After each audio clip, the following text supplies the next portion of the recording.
Parshas Vayakel discusses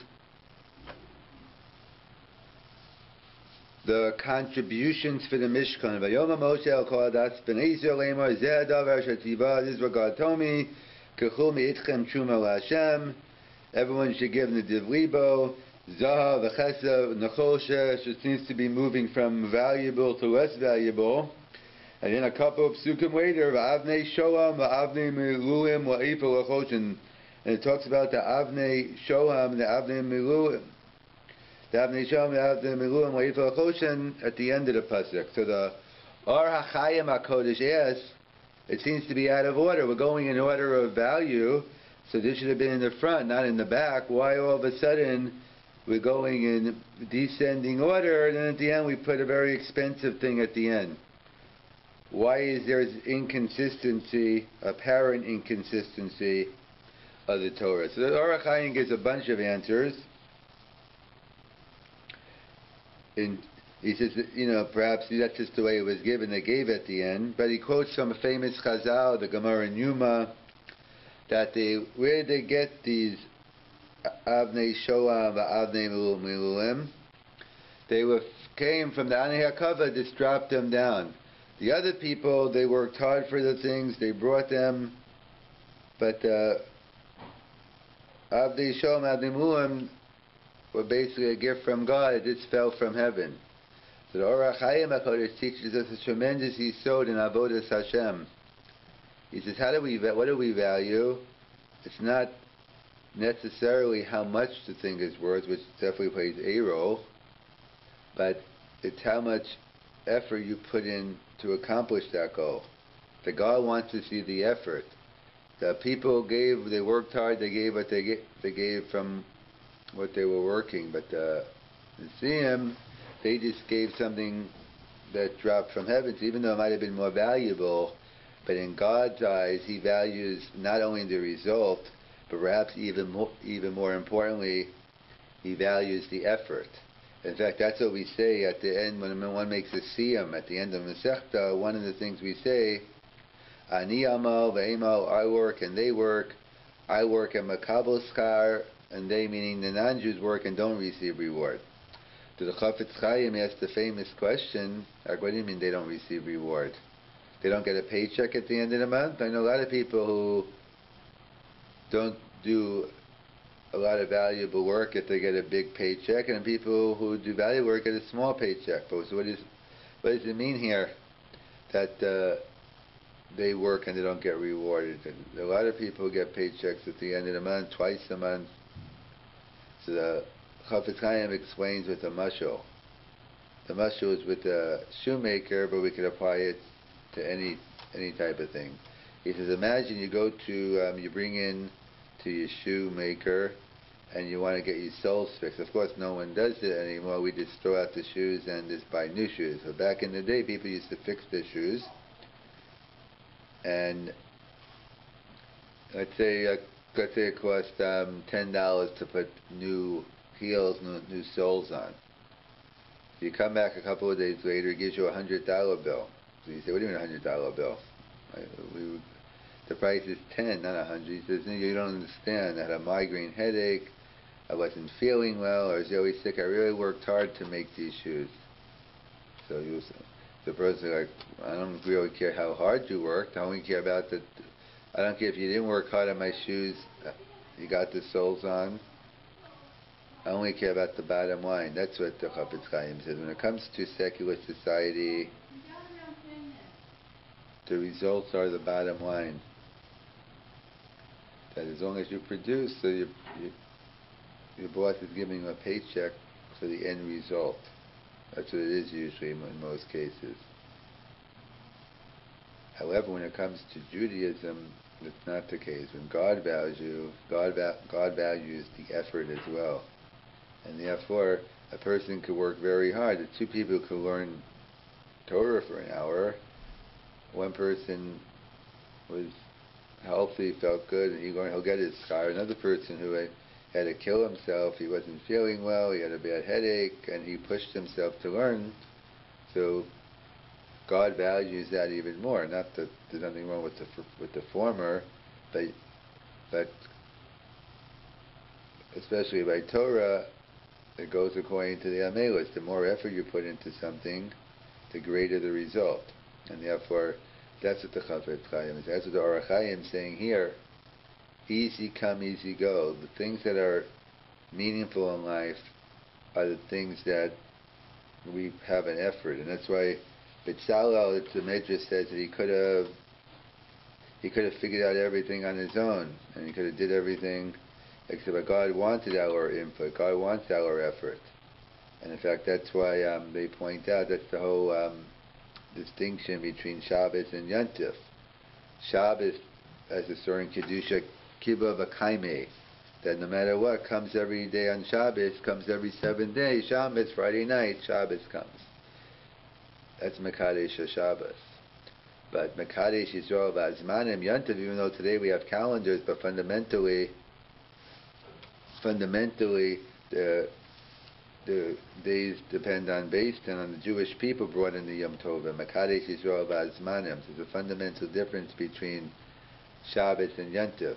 In fact, that's what some Mefarshim point out. Kedushas Eretz Yisrael has an aspect of each. On one hand, Eretz Yisrael from the time of Avram Avinu and through Yoshua, Ezra, etc. So we know it's always a special land, no matter what, the Makam HaMikdash, the Makam of Eretz Yisrael. It always has a certain level of Kedusha, an inherent Kedusha. So that's an inherent part.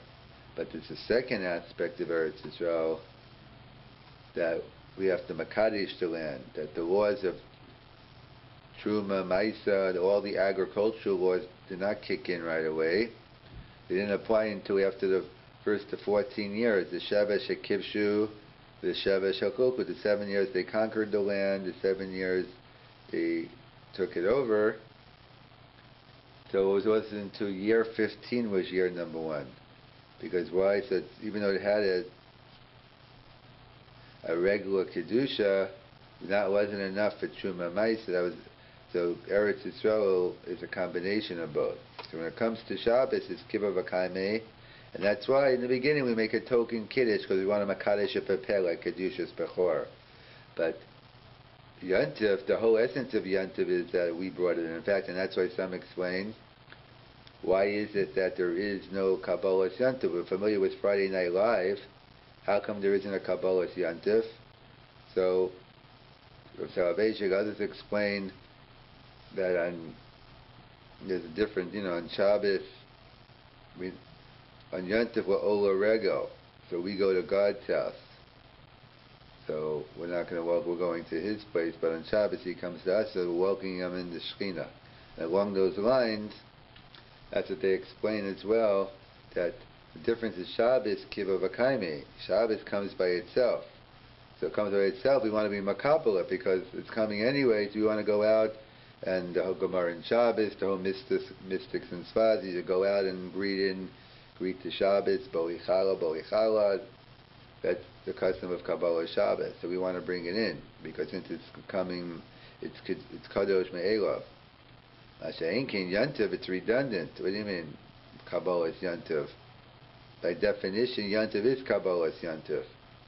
And therefore, that's why there is no, we don't have a formal Kabbalas Yontif. And that's the famous Shemi Shmu Avnei Nezer that explains how come the whole Machlokas Rishonim in terms of whether we have a Neshama Yisera on Yontif. Because they discussed the question is how come, or when Yontif falls on a Motzoi Shabbos, we don't make a Besamim. Usually on Saturday night we make a Besamim in the Havdalah. How come there's no Besamim in the Havdalah Yontif Shachol B'Motzoi Shabbos? So the Rashbam writes, but then we see, for me, you must have a Neshama Yisera on Yontif, so therefore there's no reason to say, we say the Besamim because we lost the Neshama Yisera in order to, give us, build us up a little, after being depressed from losing it. And Tosafos says, no, there is no Neshama Yisera. So the Rashbam says either there is no Neshama Yisera, and that's why he explains why there is no B'samim Saturday. According to Tosas, why not? So Tosas answers because with a mushroom, if you're walking by a bakery, it's a tremendous smell, a nice rugelach, some cheese, danishes, some melt away, whatever you taste, whatever you smell. But it's totally different madriga. You go take a bite out of the Danish, a bite out of the cake. So it's true, normally we need the besamim to cheer us up, but on Yontif we're having a festive meal. So what greater way we have the real thing, so we don't need the besamim.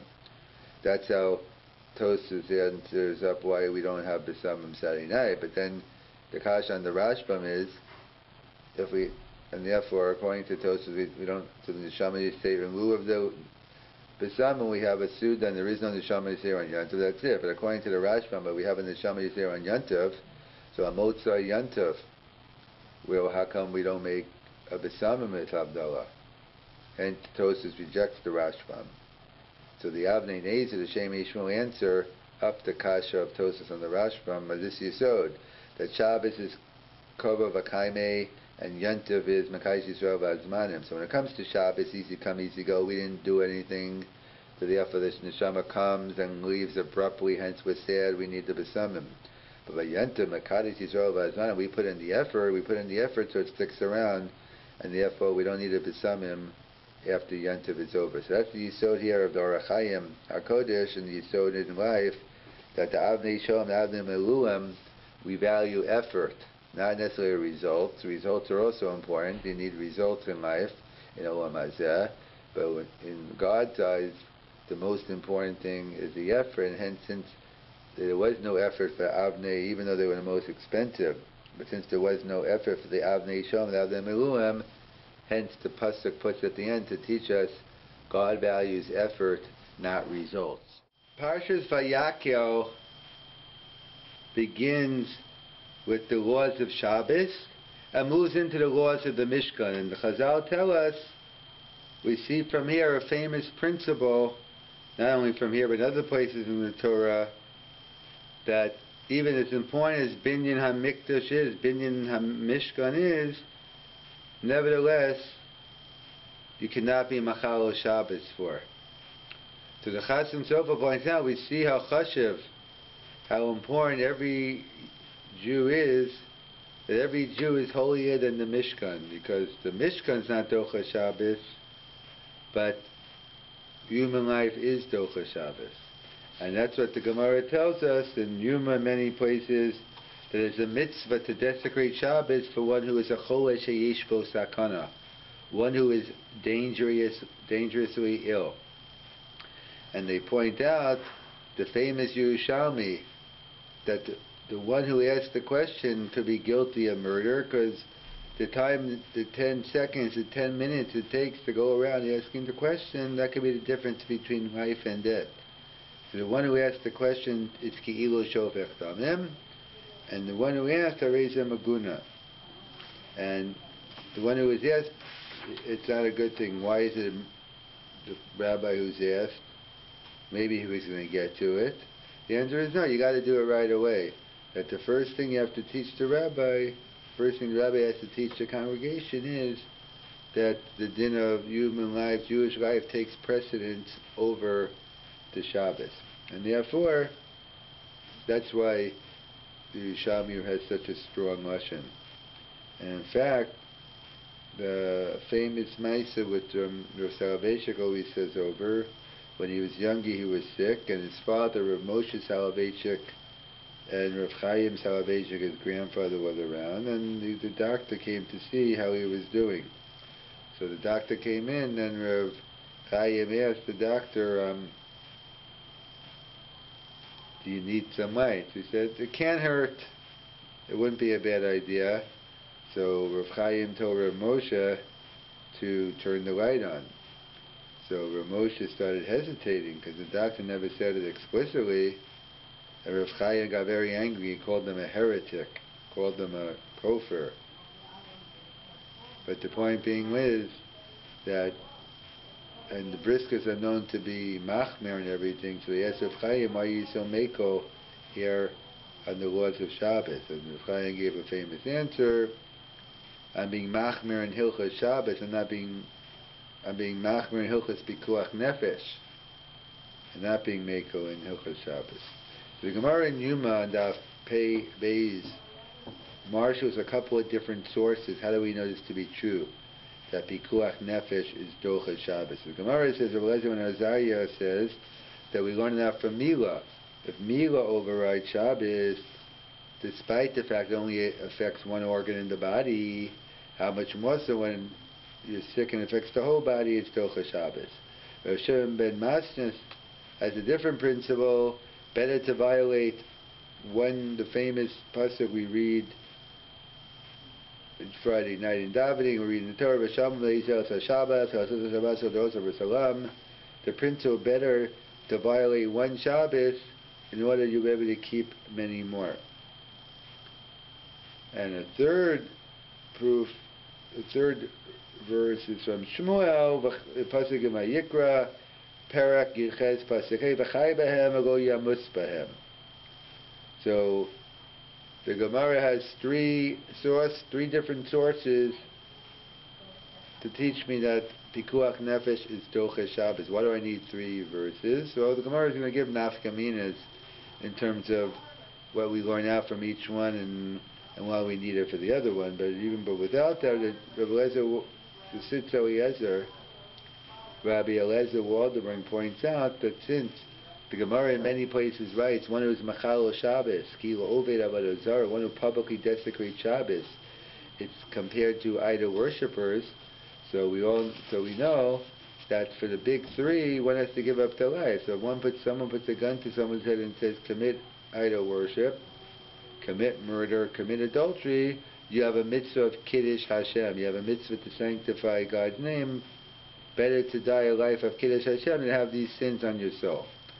So the Sitz Eliezer points out the reason why the Gemara wanted to give three sources is to emphasize that even though it says Ki'ilu, Shabbos is not one of the big three, and one has a mitzvah to violate Shabbos, then a mitzvah to violate Shabbos in order to save someone's life. And in fact, not just on a physical level, it's also on a spiritual Pikuach Nefesh. That the Shulchan Aruch brings down is a famous Tshuvas HaRashba, that someone, let's say, who is being taken over by missionaries, forced conversion or the like, so therefore discussion is, can you violate Shabbos? So some make a distinction between a forced conversion and one who is doing it willingly. That Mishnah writes that perhaps you can't violate any biblical mitzvahs to them, but here he gets into whether you could do rabbinical mitzvahs. But the point being is that we see someone who's even in spiritual danger, and so one has the right to Machal Shabbos. So the Gemara gives different sources to tell me we learn out different things. So Misham Leisas Shabbos, we learn out that we're looking into the future. So therefore the nafkamina would be is from Machai Behem we know there's a mitzvah for a human to live and not die. But let's say it's a case where he's not a complete human yet. Let's say it's a fetus. And usually, practically speaking, if the fetus is in danger, usually the mother is in danger to Tana Shaila. But just hypothetically, assuming we know and we could separate the two, from a principal point of view would be violate Shabbos to save a fetus. So the Ramban in Torah Sa'adim writes, based on the principle of Cholav Shabbos Achaz Kedei L'Shmor Shabbos is Harbe, so a fetus would be a classic example. Save the fetus and it could keep, once it's born, once it lives to fruition, we'll be able to keep the mitzvahs. And that's what the Meir writes and others. It's not even Chayei Shah. The Gemara talks about it in Sanhedrin. You have a building falling on your head. Even if you have a building falling, there's no way you can get the person out. He's definitely going to die. However, he could still live a little longer. So, and let's say he's only going to live another 5 minutes, 30 seconds, 2 hours. So we see even for Chayei Shah, even for an extra 5 minutes, an extra hour to ability that one could do mitzvahs, the opportunity at that time, that would supersede anything else, and therefore one would be permitted to go ahead and mechalel Shabbos even for Chayei. So, but from perhaps not. It's a human being you need, but a fetus isn't a human being. Like Tosas writes regarding the story with the Tchias HaMesim, that how could Eliyahu be matami for the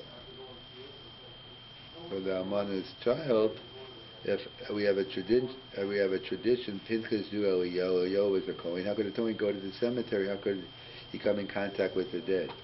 The Tosas writes something about pikuach nefesh, like the question, what pikuach nefesh? So for Moshe, or maybe it's the pikuach nefesh of the mother. But that's what the Nesiv points out, that from a chai behem, I might have thought that you wouldn't be able to, that he talks about a case where a fetus, where a woman gets pregnant, a woman has to eat on Yom Kippur. So he gets into the question here regarding a fetus as well. But that we see that someone who that Eliyahu was permitted to do it. The question is, normally we don't permit you to do it because it's not something derech hateva. We have a mitzvah of rovei chola, and we don't have a mitzvah of tchias hamesim, and therefore that's why different rishonim have to come up with different answers. But clear is, we see that, save the big three, we know human life takes precedence over everything. And even though Shabbos is compared to Avodah Zarah in many places, nevertheless, the halacha is pikuach nefesh tocha Shabbos. That's what the Torah. That's why the Gemara marshals three sources, and that's why we have to keep in mind the words of the Yerushalmi, that one who asked the Shaykh Yosho Vektamim, the one who was asked to raise a Maguna. It's the point that one learned the laws of Shabbos, especially the laws of Pikuach Nefesh, so one is aware that they know the different levels of Chola and the different type of things, what they can do and what they can't do. The Gemara in Shabbos on Daf Samach Gimel Amid Beis 63b has an interesting machlokas between the Tana Kama and Rabbi Eliezer bar Rabbi Yossi regarding whether the words of Chodesh LaHashem on the head plate of the Kohen Gadol that sits, were they engraved on one line or two lines? Did it say Kodesh on one line and LaHashem on the line under, or was it Kodesh LaHashem on one line? So the Tana Kama says it should be on two lines, Chodesh and LaHashem. And Rabbi Eliezer, the son of Rabbi Yossi, believes it should be on one line. Why? Because he said, based on what he actually saw, he said he saw the sitz in Rome, and on that particular sitz he saw, the words Chodesh LaHashem were written on one line. So we see it's a machlokes in the Gemara between the Tana Kama and Rabbi Eliezer. And the Tana Kama say two lines, Rabbi Eliezer says one, and he bases on the fact that he actually saw a sitz. So if you look in the Rambam in Hilchos Koy HaMikdash, Perek Tes Halacha Aleph, he has an interesting psak. First he passes like the Tana Kama. He says Kodesh LaHashem should appear on two lines, Kodesh and then LaHashem. However, he doesn't reject Rabbi Eliezer's opinion. He says that if for whatever reason it was put on one line, then it's still kosher, it's still good. And then he throws in, you know what, because sometimes it was written on one line. So the Kesef Mishnah, Al Eater on the spot says, what is the reason, why didn't he just pass like the Tana Kama, two lines? Why does he accept or not reject Rabbi Eliezer opinion completely? He says because since Rabbi Eliezer saw the actual sitz, so Rav Shechter always likes quoting this Kesef Mishnah as a raya that halacha considers archaeological evidence. Why? Because if it didn't, what's the difference if he saw? If based on the rules of halacha we pass like the Tanakama, so that should be the end of the discussion. The fact that the case of Mishas is the Rambam takes into account, so we see again, doesn't mean you accept anything exclusively, but it's something we look into. And so even though the Rambam himself did not paskin exactly like Rebbe Lezer, Rebbe Lezer did. He paskin. He said that everyone. The Rambam, on the other hand, realized that this is only one of many, and therefore we can't come to any conclusions. There's another famous machlokes between the Ramban. The Ramban quotes the machlokes between the Rif and Rashi regarding the weight of the shekel. How much does the shekel weigh? It has nafkaminas regarding pinyan aben. Rashi's shita is that the shekel is 1/6 lighter than what the Rif thinks. And it's interesting to note that the Ramban originally wanted a paskin like the Rif. However, he writes, when he made Aliyah and he visited the local people there, they showed him a coin which said shekel ashkolim on one side and Yushalayim HaKodesh on the other. And when he weighed it, he saw that Rashi's view seems to be the correct one. And he said Rashi has great support. So interesting. So this is like Rebbe Lezer accepted the sitz, but based on what he saw, he accepted the total. The Rambam was a little more reserved. But Ramban seems to be similar. I would have passed like the Rif, and now that they have archaeological evidence, I actually can see the coin, so I'm going to go with Rashi.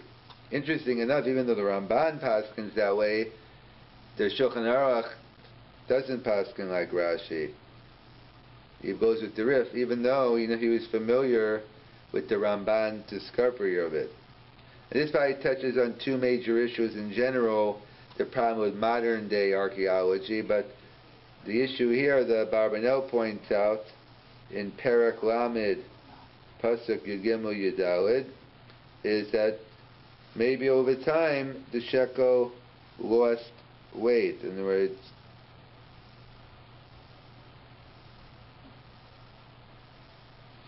so even though maybe today that we could probably do tests and find out, but that was one of the concerns then, that maybe they didn't know if it lost weight.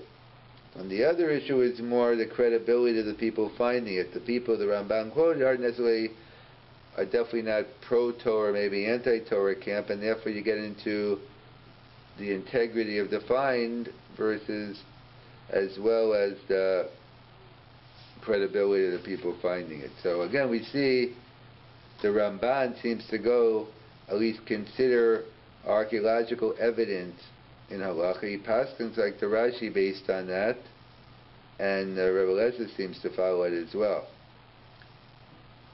Another source is a famous smag in Asay Chaf Beis, where we're familiar. It's a famous machlokes Rashi and Rabbeinu Tam in terms of the Seder HaTefillin, whether the third and fourth parsha should it be Shema Vayakel Shemoah, Vayakel Shemoah Shema, which one? What is the order?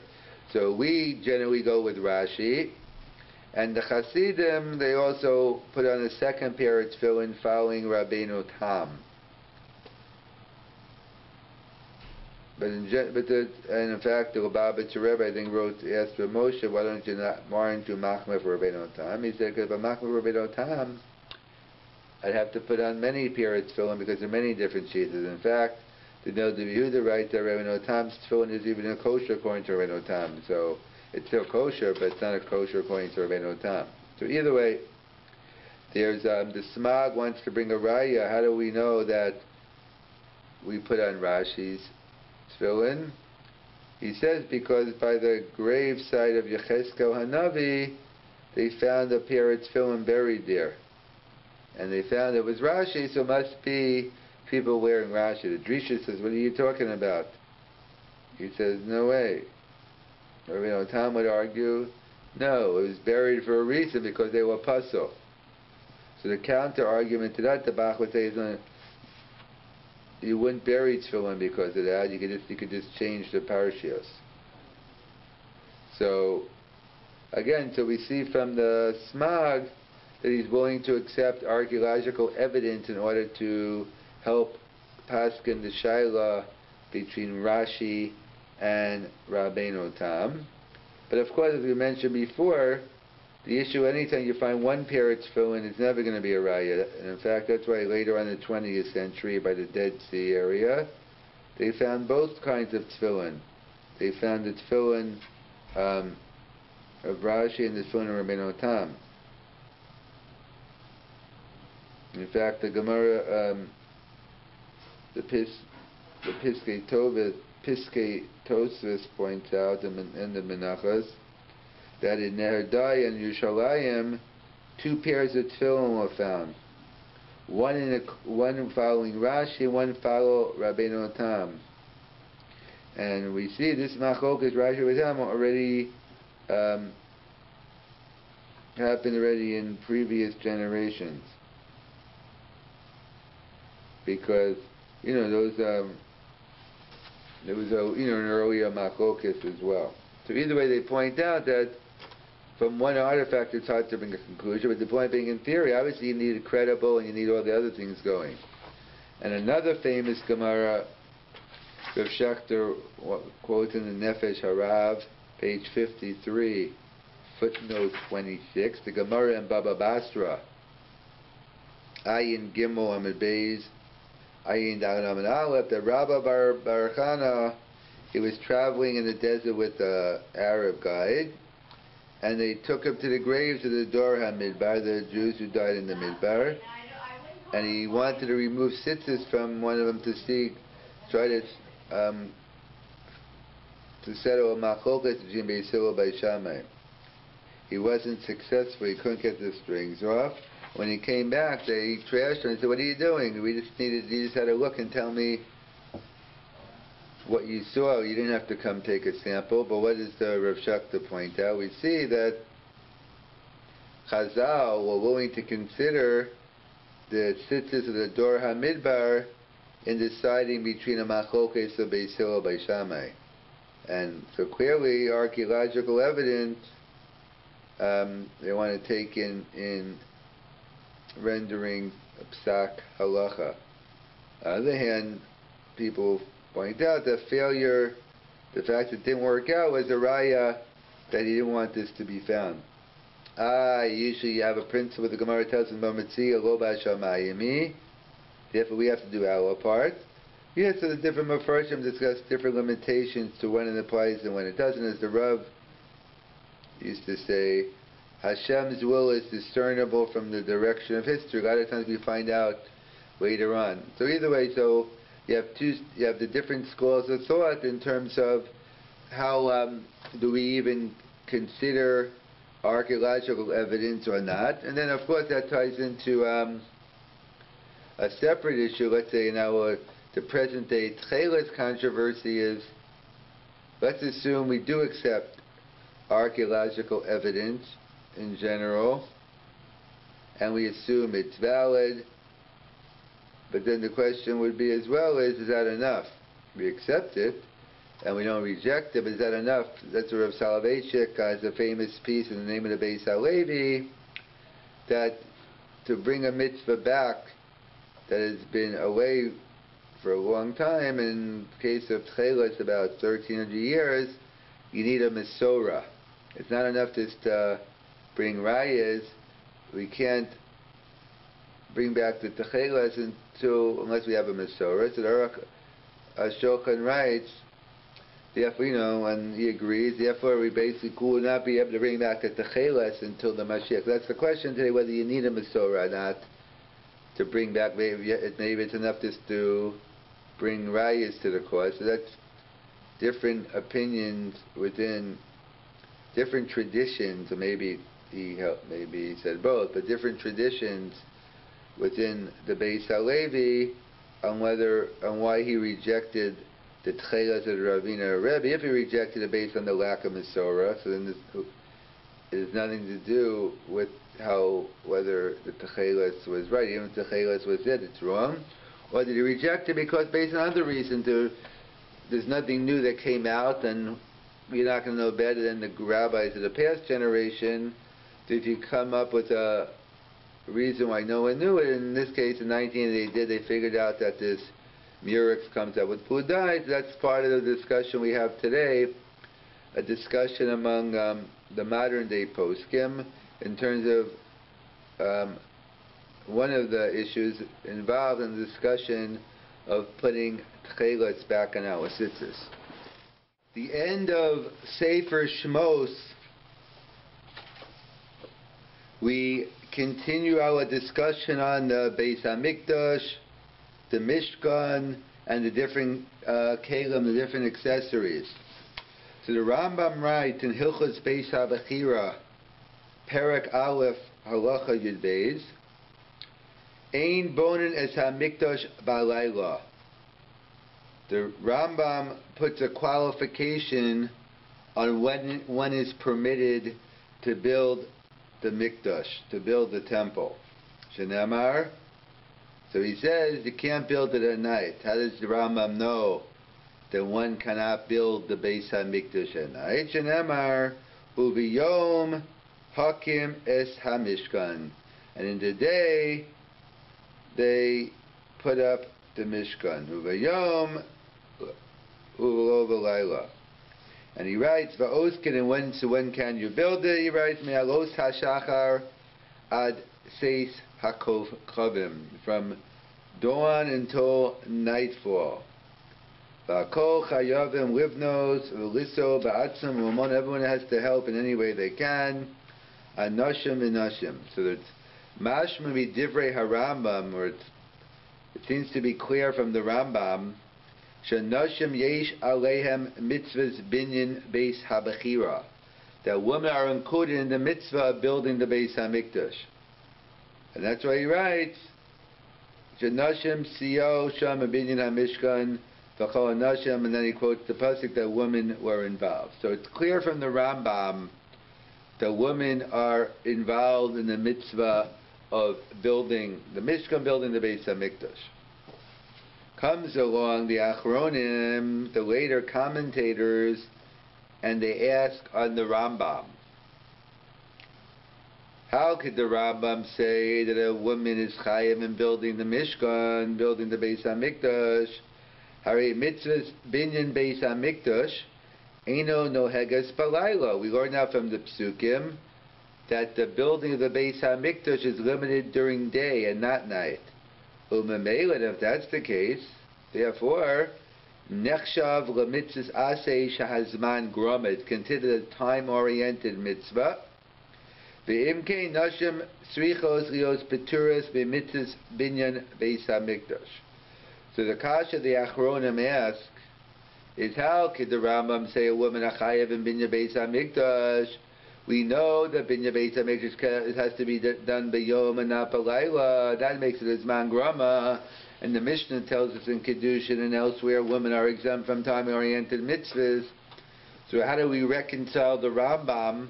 How do we reconcile the halacha about a woman being obligated in binyan Beis HaMikdash with our principle of women are exempt from mitzvahs aseh shehazman grama? I mean, so it's okay they can volunteer, but the Rambam seems to say the chayev in it, not just that they can do it.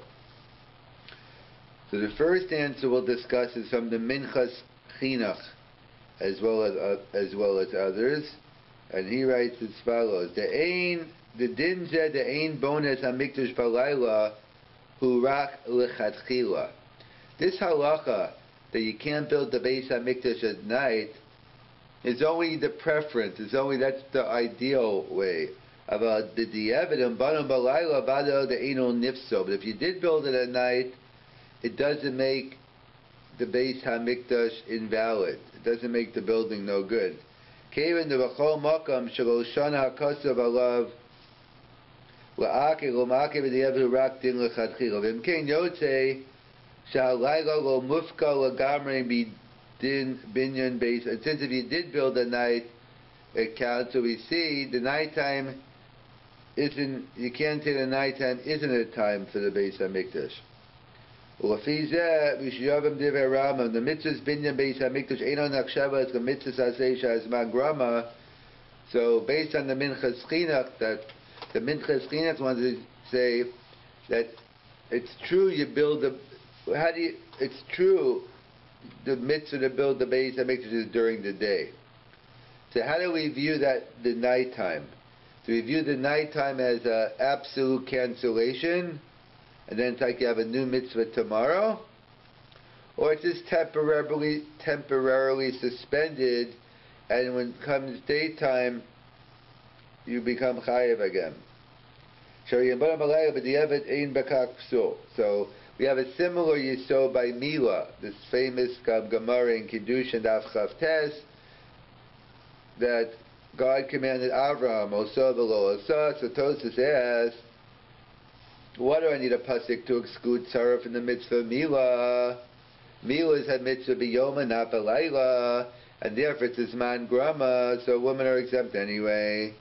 So the Rishonim deal with that shaila. So one of the answers given is along these lines, that so actually have. So Tosfos quotes an answer, Lo Aliba de Hilchasa, that according to one opinion, that a Mila Shalo Bizmana could be done even at night, so therefore it's a Lav Zman Grama. And that's why I need a pasuk. So Rabbi Kiva Eger asks, like, what are you talking about? What about on Shabbos? You can't do a Mila Shalo Bizmana. So therefore, Rabbi Kiva Eger, other Achronim point out that what do we see? That even the fact that, what happens if you did it on Shabbos? If you did a Mila on Shabbos you weren't supposed to, the Mila is still good. Well, that's what the discussion is. He writes the Mila is still good. And therefore, he says, the fact something usher to do doesn't make it as Zman Grama. The definition of Zman Grama is B'di'evid. If one did the mitzvah, it's good, so therefore that would make it a lav zman grama. So that's what the Mefarshim write by Rabbi Kiva Eger has this yisod by Mila. And that's what the Minchas Chinuch is saying. Really, it's no kasha. Binyan Beis HaMikdash is a mitzvah saseh shel lav zman grama. Hence, woman, how can I say it's lav zman grama? You can't build it at night. That's just a temporary suspension. It's only temporarily suspended and not an absolute cancellation. That's A1. A2, Odei Shlomar, Tamasha Ein Bonin, Balayla Haino Etzam Abinyan. What can you do at night, the actual building? Vakamas Abinju Rak Biyom. Kamoshakazu Vayom Hakem Es HaMishkan, the day he established the Mishkan. Avachanis Abinyan, Vehekshar Abinyan, Lahavi Es Avanim, Uchros es ha'etzim, v'shar minei hachanas, ein shum isra lasos, gam b'layla, l'achida l'yomachar. And where we see it's true, what can be done at night is the actual maisa, the actual building. But all the preparations to get everything in place by the next morning so everything could start going according to schedule. That of course can be done at night. As if the Rambam means that women are chayav. Yesh shiur is that Rambam Misayim shenashim chayavos kemishkan hamidbar. Women are obligated like they are in the kemikdash hamidbar. Uve mishkan hamidbar heviyo hanashim zav. The woman brought the gold and other jewelry. Maros Asovos, etc. So he wants to say it's Medurik in the Pasuk that the women only helped in the Hachana, and that could be done at night. And we also find, I think it reminds you of a Tosfos Harid by Mila, that again the same Shaila, it's as Zman Grama, so why do I need a Pasuk? And the answer is no. It's not as Zman Grama because the mitzvah isn't the Maisa Chaticha, the mitzvah is the result, to make sure it's done. So all the hachanas have to be done before. You have to call the doctor, you got to call the moel, you got to call the caterer. All those things start on day 1, day 2. So therefore, it's really a 24/7 mitzvah. Hence, milas label allows man grama, and I think woman achayev. If I need a pasuk, also v'lo osah. Same thing here. That even though it says uviyom, but that's only talking about the actual binyan. But the hachana, that you can do at night, and hence that's what the woman. That's what the Rambam means. That women are obligated in the hachana. That's A2. So a couple of more answers given by the Achron. As we mentioned, like the Turi Evans says about the continuous, that the nighttime suspended. The Minchas Chinuch writes, as we mentioned, it's still good b'diavad. So therefore, it's a lav zman grama. And we mentioned the hachana, and there's a further answer that they make a distinction. When do we find in the Gemara all the exemptions of zman grama? That we find by Chodesh hayachid, by lulav, by shofar, by sukkah. Then we find an exemption by zman grama. But when we're talking about a chodesh hatzibor, when we're talking about a communal obligation, there is no exemption of zman grama, like some Rishonim allude to regarding a woman by Mila.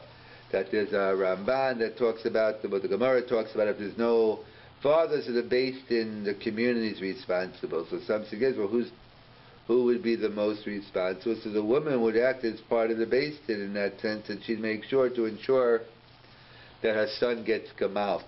So we see the klal is that when do we say a woman is exempt? That's only on a chodesh hayachid. But a chodesh hatzibor, that a woman has an obligation. Yeah, that's what the Rambam means. So the Rambam says even though you could be boned b'yom and not b'layla, and therefore it's a zman grama, it's true, it is a zman grama, but this type of zman grama, women are exempt. So the different answers to reconcile the Rambam saying woman achayev versus it being only be able to be built during the day. So either like the Minchas Chinuch writes, it's not really a zman grama because it can be done at night, or Turi Evans is similar. It's a continuous. This is good b'diavad, so we view it from the b'diavad. Not that it's usher. You have the Turi Evans. It's only a nighttime suspension, but really it's the same chiyuv as back. We have that perhaps the pshat in the Rambam that it's only women are in chayiv and achanis, because that can be done all the time. And we have the fourth answer, the chodesh hatzibor, and therefore women are obligated in all communal obligations. They're only exempt from personal obligations.